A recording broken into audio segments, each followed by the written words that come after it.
This is the Marantz Cinema 70S, the entry-level slimline receiver in the current lineup. Despite its slim design, Marantz has packed in most, if not all, the latest features. There's no shortage of reviews praising how good this receiver sounds, but today we're going to focus on the video side and put it to the test. The Cinema 70S can upscale content to 8K, supports all the latest HDR formats, and includes key gaming features like auto-low latency mode and variable refresh rates. Plus, it has 6 HDMI ports, 3 of which support 8K. Personally, I don't think 8K will become relevant anytime soon, so that's all good and well with me even if they are all 4K ports. In this video, I want to test the upscaling and the latency for gaming on this receiver. I'll be using the Elgato HD60X to capture 4K 30fps footage. Marantz claims this receiver can upscale 1080p or 4K signal to 8K, though there's no mention of 720p. There are 3 upscaling modes: auto, movie, and game. To enable upscaling, HDMI output needs to be set to 8K enhanced. To test this, I'm using the John Wick Chapter 4 trailer, a 60 megabits per second, 10 bits 4K video playing on my laptop with Media Player Classic. The renderer is set to the default MPC renderer, 720p output with HDR disabled to ensure minimum processing, and feeds only a 720p signal to the receiver. When comparing the original 720p trailer to the captured footage, it appears the 720p signal is upscaled here.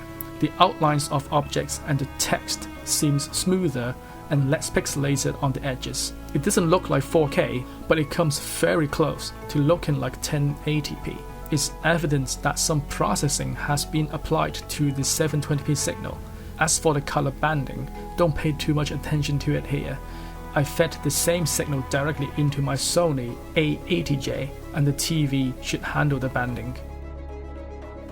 I mentioned that there are 3 upscaling modes here: auto, movie, and game.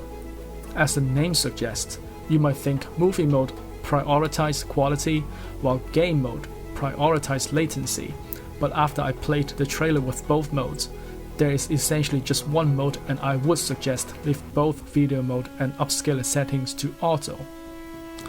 Personally, I couldn't tell the difference between the 2 modes if I had not named my files at the time of recording, which isn't a bad thing, as I will explain and talk about the latency of the 2 modes later. However, it's worth mentioning that the HDMI compression here is noticeable when coming from the receiver. It might not be a big deal to most people, but it could affect the viewing experience depending on your TV size, viewing distance, or projector setup. Unfortunately, I couldn't show on the screen what it looks like, but the difference is there if you run the signal directly to your TV compared to the Cinema 70S. Now turning to latency, it does a very good job. The Cinema 70S supports auto-low latency mode, variable refresh rates, and quick frame transport. I set my laptop to 120Hz and used the input lag measuring tool to test the latency of each mode. This is by no means the most accurate test. However, I think it's safe to say there's little to no difference in latency between all modes, whether the upscaling is on or off. Even when playing on my Xbox Series S with HDR enabled, I couldn't detect any difference in latency. This is good news for any gamers considering buying this receiver for their consoles. One last thing worth mentioning is a bug related to 120Hz mode from consoles or computers. With the 8K enhanced mode enabled, the Cinema 70S struggles to switch to 120Hz mode. However, after switching from 8K enhanced to enhanced mode, the Cinema 70S can output 120Hz. Interestingly, once the 120Hz mode is set, you can switch back to 8K enhanced mode and it will stay at 120Hz. It seems Marantz might need to do some debugging to address this issue.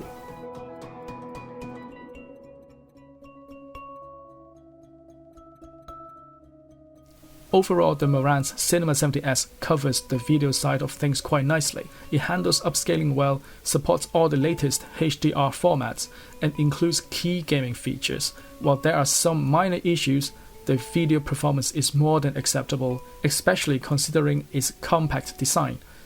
If you're looking for your first receiver, the Cinema 70S is worth considering. I hope you liked this video. If you find this kind of content useful, leave a like and subscribe to support my channel. Thank you for watching, and I will see you in the next video.